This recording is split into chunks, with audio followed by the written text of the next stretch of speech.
سیدنا ابو درداء سے روایت آتے ہیں میرے آقا نے فرمایا من سلک طریقاً یلتمس فیہ علما سہل اللہ لہ طریقاً الی الجنہ.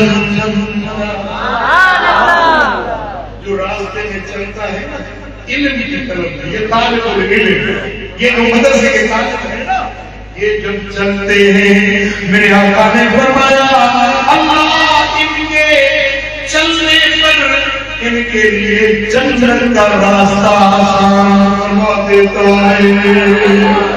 وَإِنَّ الْمَلَائِكَةَ لَتَضَعُ أَجْنِحَتَهَا لِطَالِبِ الْعِلْمِ رِضًا بِمَا يَصْنَعُ.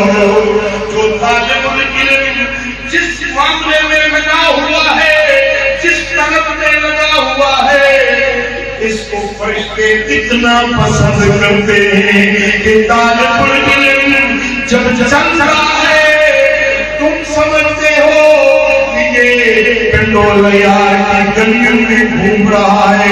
میرے آقا فرماتے ہیں طالب العلم جب چلتا ہے اللہ کے فرشتے اس کے قدموں کے نیچے اپنے نورانی پر بچھا دیتے ہیں.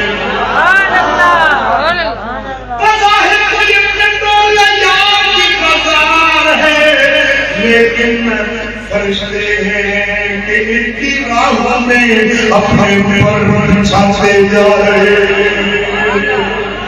سبحان اللہ.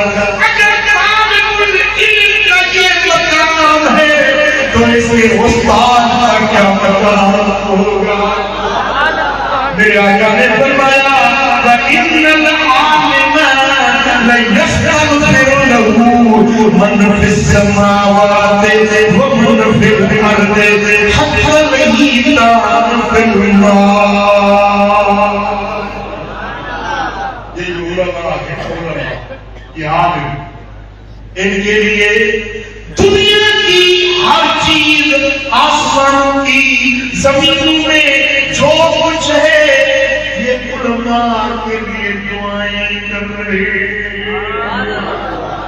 حتی الحیتان فی الماء، حتیٰ کہ پانیوں میں جو مچھلیاں ہیں وہ مچھلیاں بھی علماء کے لیے دعائیں کر رہی ہیں. سبحان اللہ. یونیورسٹی میں